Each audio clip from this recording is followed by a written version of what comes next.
생명의 길이 열리다라는 제목으로 하나님의 말씀 선포하도록 하겠습니다. 기독교의 가장 큰 힘, 가장 큰 능력, 가장 큰 역사가 뭘까요?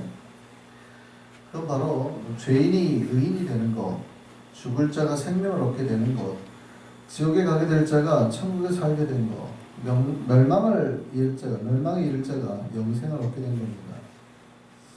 믿으십니까? 우리가 지금 제가 앞에서 말했던 이 모든 것에 해당이 되는 거예요.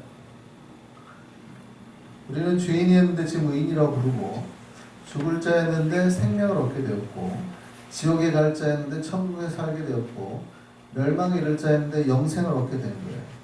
이게 다 예수 그리스도로 말미암아 우리에게 일어나는 사건입니다. 우리 안에서 이 모든 게 다 이루어져야 돼요. 믿으십니까? 이게 이루어졌는데도 별로 안 기쁘신가 봐요. 우리 안에서 우리가 죽을 자였고 우리가 망할 자였는데 우리가 살아나게 되고 우리가 의인이라 칭하게 되고 천국이 열리고 우리 앞에 영생의 삶이 놓여졌다고요. 예. 이게 다 예수 그리스도를 구주로 믿는 자에게 일어나는 역사예요. 예수로 말미암아서 죽을 수밖에 없던 우리에게 생명의 길이 열린 겁니다. 이거를 기독교에서는 복음이라고 그러죠. 가스펠이라고 그러죠. 이게 복된 소리예요. 사실은 이게 기독교 전체 내용이에요. 예수로 말미암아 캐리그마라고 그러거든요. 이게 선포된 말씀. 바로 예수가 우리를 위해서 십자가에 죽었고 살아나셨다. 이거예요. 이게 기독교의 전부인 거예요. 기독교의 전부. 베드로가 성령을 받고 3,000명을 회심을 시켰습니다. 그런데 베드로가 한 설교의 내용이 뭘까요? 무엇가 사람들을 이렇게 살려낸 걸까요? 변화시킨 걸까요? 그 내용이 바로 이 복음에 대한 내용이에요. 좀 더 구체적으로 말하면 바로 예수 그리스도에 대한 설교였습니다. 예수가 누구며 예수가 어떤 존재였으며 예수가 어떤 역할을 했는지에 대한 설교였어요. 그래서 그 설교를 위해서 베드로는 다윗이 쓴 시편을 예로 듭니다. 시편을 예로 들면서 바로 예수 그리스도가 이 시편을 쓴 게 바로 예수 그리스도에 대한 이야기, 예수 그리스도의 예표였다라고 말하고 있는 겁니다. 사도행전 2장 22절 말씀 보시죠. 이스라엘 사람들아 이 말을 들으라. 베드로가 하는 설교예요. 너희도 아는 바와 같이 하나님께서 나사렛 예수로 큰 권능과 기사와 표적을 너희 가운데 베푸사 너희 앞에서 그를 증언하셨느니라. 그가 하나님께서 정하신 뜻과 미리 하신 대로 내어준 바 되었거늘 십자가에 그러니까 그들 앞에서 죽게 된다는 거죠. 너희가 법 없는 자의 손을 빌려 못 박아 죽였으나 하나님께서 그를 사망의 고통에서 풀어 살리셨으니 이는 그가 사망에 매어 있을 수 없었습니다. 다윗이 그를 가리켜 이르되 내가 항상 내 앞에 계신 주를 배웠으며 나를 요동하지 않게 하기 위하여 그가 내 우편에 계시도다. 그러므로 내 마음이 기뻐하였고 내 혀도 즐거워하였으며 육체도 희망이 거하리니 이는 내 영혼을 음부에 버리지 아니하시며 주의 거룩한 자로 썩임을 당하지 않게 하실 것이미로다. 주께서 생명의 길을 내게 보이셨으니 주 앞에서 내게 기쁨이 충만하게 하시리로다 하였으므로 이렇게 말하죠. 베드로가 지금 예수 그리스도를 보냈는데 너희가 죽였다는 거예요. 그런데 예수가 죽지 않고 다시 살아나게 됐다. 그거는 시편 16편 말씀대로 하나님께서 그를 죽음에 두지 아니하시고 다시 살리셨다. 그 얘기하는 거예요. 이게 구약에 이미 예언되어 있다라고 말하는 거죠. 다윗이 쓴 시편을 들어서 그 말씀에 부활하신 예수와 또 예수께서 앞으로 하실 역할이 담겨 있다고 말하는 겁니다. 그 첫 번째가 뭐라고요? 주의 거룩한 자로 썩음을 당하지 않게 하실 것이다. 예수가 죽지 않고 살아날 것이라는 예언되어 있다는 거예요. 이게 첫 번째고, 두 번째는 뭐예요? 그 주님이 하실 일이 뭐냐? 그 예수가 그러면 썩지 않고 다시 사흘 만에 부활하신 그 이유, 그래서 그 예수가 하실 일이 뭐냐? 바로 생명의 길을 여시는 거예요. 믿으십니까? 예수가 부활하셔서 생명의 길을 여셨다고요. 예수의 역할이 그거라는 거예요. 오늘 본문이 말하고 있는 것도 그겁니다. 구약에는 아무나 하나님의 자리에 나올 수가 없었어요. 사실은 부정한 자, 표하지 못한 거죠. 연약한 자, 위크한 거예요. 또요, 사실은 출생에 문제가 있는 자도 하나님의 회에, 하나님의 그 미팅에 참석할 수 없었습니다. 사생아라는 거죠. 오늘날로 말하면 깜짝 놀랄 일입니다. 아니, 장애가 있다고, 뭐 부모님에 좀 문제가 있다고, 그런 사람들이 하나님의 이 모임 회에 참석할 수 없다. 예배당에 못 들어온다 이 말이에요? 깜짝 놀랄 일이죠. 신명기 23장 1절 말씀 볼까요? 1절 2절. 자, 고안이 상한 자나 음정이 잘린 자는 여호와의 총에 들어오지 못하리라. 사생자는 여호와의 총에 들어오지 못하리니 10대 이르기까지도 여호와의 총에 들어오지 못하리라. 하나님의 모임에 이게 굉장히 이제 부정하거나 어떤 문제가 있거나 그런 얘기예요. 사실 이런 거는 그랑 비슷해. 하나님 앞에 제사를 드릴 때 스크래치가 조금이 나서도 하나님 앞에 제물을 드릴 수 없는 거예요. 거룩하라는 표현이거든요. 물론 신학적으로는 여러 가지 저 사건들이 이방 신상에 대한 종교와 이제 연관이 있다고 보기도 합니다. 예를 들어서 고안이 상하거나 음경이 잘린 자가 이방 종교, 타 우상한테 바칠 때 하는 행위라고 보는 거죠. 또 사생자도 그냥 일반적으로 뭐 그러면은 결혼해가지고 했는데 아빠가 전쟁을 나서 죽어요. 그럼 다 사생아 되는 거예요? 그런 의미가 아니라 가나안의 신전 창기나 이교신에게 바쳐서 생긴 아이들을 이제 위주로 하는 이야기였다라고 보는 겁니다. 어쨌든 신학적인 그런 해석을 하지 않더라도 뭔가 문제가 있는 자는 하나님의 회에 참석하지 못했다 이 말이에요. 물론 그 후에 하나님은 은혜를 선포하시죠. 고자라도 혹은 이방인이라도 주님을 섬기려는 자는 모두 다 하나님의 백성이 될 수 있음을 선포합니다. 그게 선포하죠. 그게 이제 뭔가를 잘 보셔야 돼요. 이사야서 56장 3절 보시죠. 여호와께 연합한 이방인은 중요한 거예요. 이방인이라 하더라도 여호와를 만나고 여호와와 하나 된 이방인은 말하기를 여호와께서 나를 그의 백성 중에서 반드시 갈라내시라 하지 말며, 그러니까 하나님을 만난 이방인은 하나님 백성 중에서 갈라지지 않는다는 거예요. 그 다음에요, 고자도 뭐래요? 그러니까 여호와께 연합한 고자라는 뜻이죠. 말하기를 나는 마른 나무라 하지 말라. 여호와께서 이와 같이 말씀하시기를 나의 안식일을 지키며 내가 기뻐하는 일을 선택하며 나의 언약을 굳게 잡은 고자들에게, 하나님 앞에 안식일을 지키고 하나님이 기뻐하는 일을 하고 하나님의 언약을 붙잡고 있는 자들에게 뭔가 몸에 문제가 있고 부정한 자를 하더라도 내가 내 집에서 내 성 안에서 아들이나 딸보다 나은 기념물과 이름을 그에게 주어 영원한 이름을 주어 끊어지지 아니하게 할 것이며, 또 여호와와 연합하여 그를 섬기며 여호와의 이름을 사랑하며 그의 종이 되며 안식일을 지켜 더럽히지 아니하며 나의 언약을 굳게 지키는 이방인마다 내가 곧 그들을 나의 성산으로 인도하여 기도하는 내 집에서 그들을 기쁘게 할 것이며 그들의 번제와 희생을 나의 제단에서 기꺼이 받게 되리니. 그 누구라 하더라도 사실은 몸에 문제가 있고 상하고 이방인이라 하더라도 신분에 문제가 있다 하더라도 하나님과 연합하고 하나님의 말씀대로 살고 하나님의 그 깊은 뜻대로 행동하며 하나님의 언약을 굳게 잡은 자라면 하나님 앞에 나오는 건 막을 수 없어요. 내 집은 만민이 기도하는 집이라. 이 말씀이 여기에서 나와요. 내 집은 만민이 기도하는 집이라. 이 말씀 어디서 하십니까? 예수님께서. 내 집이 만민이 기도하는 집이라. 언제 하세요?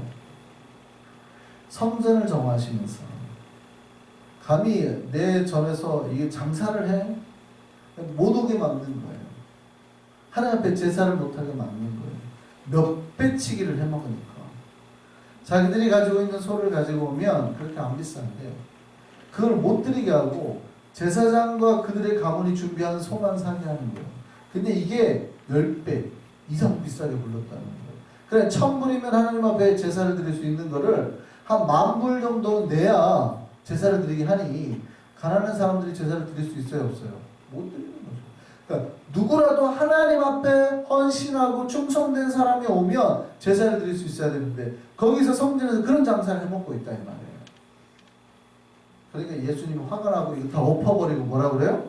내 집은 그 누구라도 심지어 이방인이든 고자든 다 와서 하나님을 만날 수 있는 거예요. 내 집은 만민이 기도하는 집이다. 그 얘기하죠. 우리 한성교회가 만민이 기도하는 집 되기를 소망합니다. 제가 언제 말씀드렸다시피 제가 호가 있는데 호가 회양이라고 그랬죠. 회양. 이 회양이 모일 회자의 집 암자예요. 그러니까 만민이 기도하는 집이라 이 구절에서 따온 겁니다.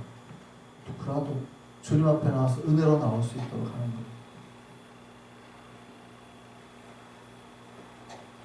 주님 앞에 나올 수 있다는 거예요. 그런데 사실은 아직까지는 완벽한 은혜 아니에요. 그러니까 이 얘기는 그들이 이스라엘 총회에는 들어올 수 있게 되었죠.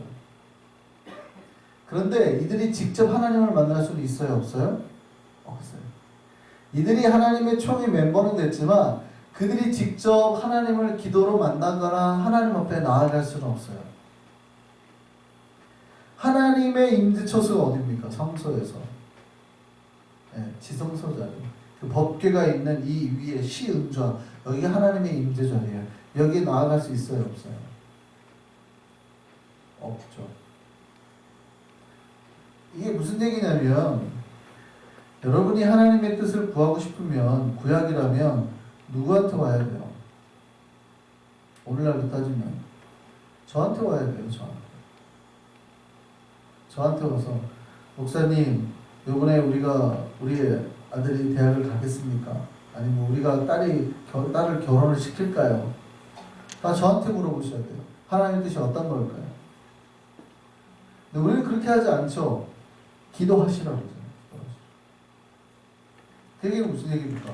모두가 개인적으로 직접적으로 하나님 앞에 나아갈 수 있는 길이 열렸다는 뜻이에요. 예전에는 구원을 받기 위해서는 누군가가 앞에서 선포가 필요했어요. 근데 이제는요. 개인이 하나님을 직접 만나라 그러잖아요. 하나님을 1대1로 개인적으로 만나라 그러잖아요. 그런 신학적인 설교와 메시지가 어떻게 나오는 거예요? 그게 이미 우리 앞에 하나님 앞에 나아갈 수 있는 길이 열렸다고 선포하는 거거든요. 우리는 그냥 개인적으로 하나님 만날 수 있나? 구약에서는 불가하죠. 우리가 하나님을 어떻게 만납니까? 못해요. 중세 때만 해도 여자분들은 하나님 앞에 이렇게 성가대를 앉을 수가 없잖아요. 원래 여성은 주님 앞에 노래도 못했죠. 성가대에 설 수가 없어요. 다 남성들이 했단 말이에요. 그럼 소프라노 파트는 누가 했어요? 아이들이. 변성기가 되지 않은 아이들이. 이게 중세예요, 중세. 몇백 년 전이에요. 근데 사실은 모든 절차 가운데 주님 앞에 나오는 길들을 많이 인간들은 막으려고 했는데 예수는 끊임없이 뭐 하는 거예요? 그거를 털어내는 거예요. 길을 여는 거예요.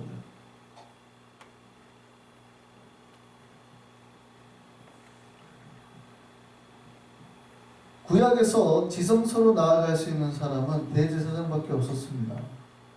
1년에 한 번씩.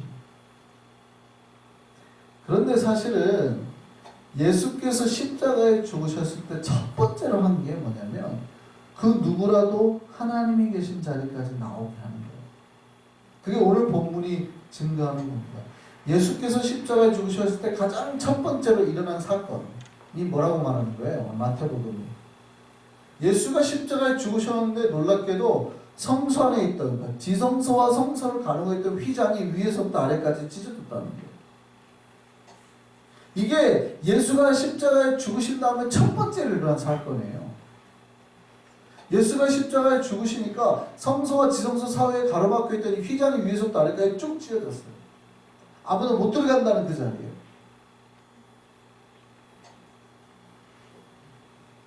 무슨 얘기입니까? 아무도 들어가지 못하던 곳을 이제는 누구라도 들어가게 되었다는 거예요. 예수가 십자가의 죽으심으로 죄인인 우리에게도, 부정한 우리에게도 하나님 앞에 나아갈 수 있는 길, 하나님을 직접 대면할 수 있는 길이 열렸다는 거예요.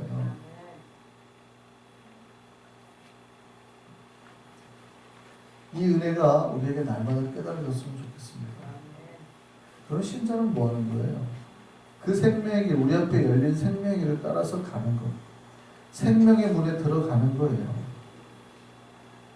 그게 기독교예요. 그럼 기독교는 매일 우리 앞에 열린 그 문을 향해서 끊임없이 하나님 앞에 나아가는 거예요. 하나님. 근데 놀랍게도 생명의 문이 열렸는데 사람들이 그 문으로 들어가지 않고 옆으로 다 새요. 우리 앞에 열린 그 문으로 매일매일 들어가는 게 기독교인데, 십자가가 우리를 위해서 십자가 하나님 앞에 나아가는 길을 쫙 여셨잖아요. 십자가로. 그럼 기독교라는 것은 뭐냐면 이 십자가 말고는 하나님 앞에 나아갈 수 있는 길이 없다고 믿는 사람들 아니에요. 그러면 십자가를 말미암아서 우리 앞에 하나님 앞에 나아가는 길이 열렸으니 크리스천은 뭐 하는 사람이에요? 매일 그 문으로 들어가는 거예요. 거기서 매일 하나님을 만나는 사람이에요. 근데 문은 열려 있는데 그 앞에 서가지고 예수를 만나지 못한 사람들과 똑같은 행동을 해요.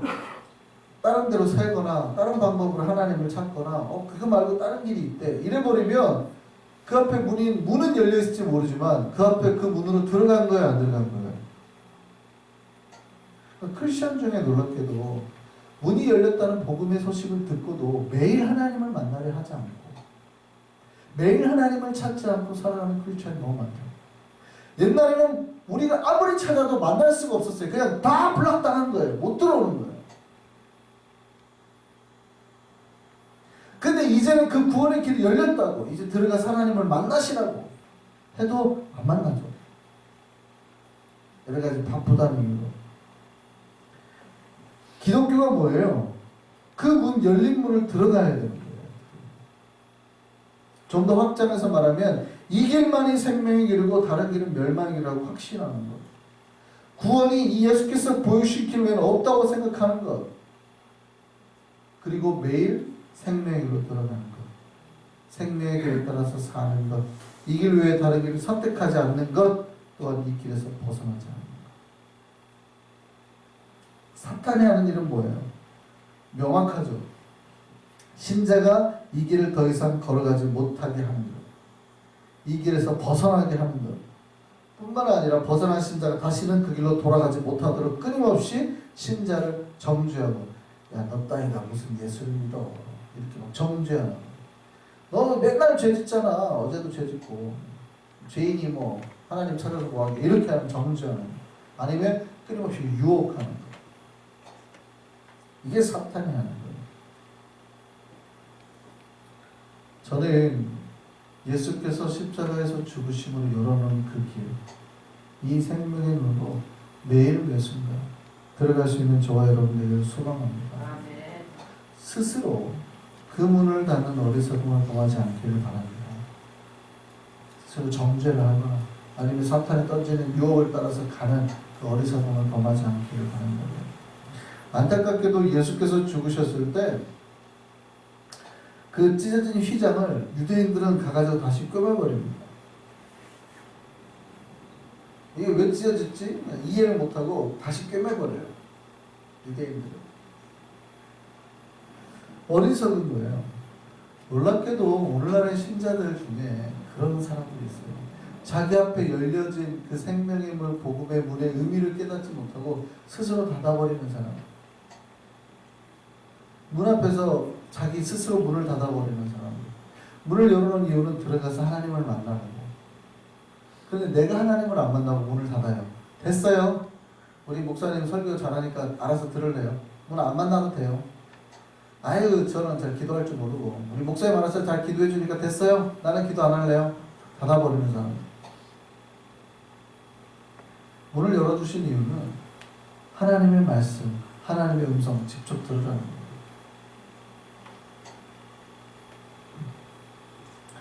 혹시 우리가 그런 오를 범하고 있지는 않은지 돌아봤으면 좋겠습니다. 생명의 문이 열렸는데 그 길로 들어가려지 않고 오히려 문을 닫고 있지는 않은지 생각해 봤으면 좋겠습니다. 우리 모두 생명의 길로 들어갔으면 좋겠습니다. 사실은 생명의 길은요, 고난의 길입니다. 사탄이 보여주는 오히려 세상 길이 더 풍족해 보이고 더 편안해 보여요. 생명의 길이 더 힘들어 보여요. 그래서 사람들이 그 문을 좀 피하는 거죠. 그 길을 좀 피하는 거죠. 그런데 사탄이 보여주는 세상 길이 아무리 풍족해 보고 편안해 보여도요, 그 길의 끝이 절벽임을 믿으셨으면 좋겠습니다. 달리다 보면 끝나요. 가면 갈수록 죽음에 가까워지는 거예요. 근데 이 신앙의 길은 이 땅에서의 삶은 비록 불편하고 힘들어 보여도 이 길이 only one way예요. 천국까지 이어지는 one way, 단 한 길임을 믿으시기 바랍니다. 예수가 만들어 놓으신 그 길, 예수가 열어놓은 이 길만이 힘들고 고달파도 천국까지 이어지는 길임을 믿으셨으면 좋겠습니다. 그래서 매일매일 이 길로 들어가고 걸어갈 수 있는 저와 여러분 되기를 바랍니다. 저는 우리 한성의 백성들이 모두 그 생명길로 가기를 소망합니다. 그 생명길에서 주의 뜻을 붙잡고 살아가는 우리 모두 삼성교회 YC 한성의 백성들 되기를 소망합니다.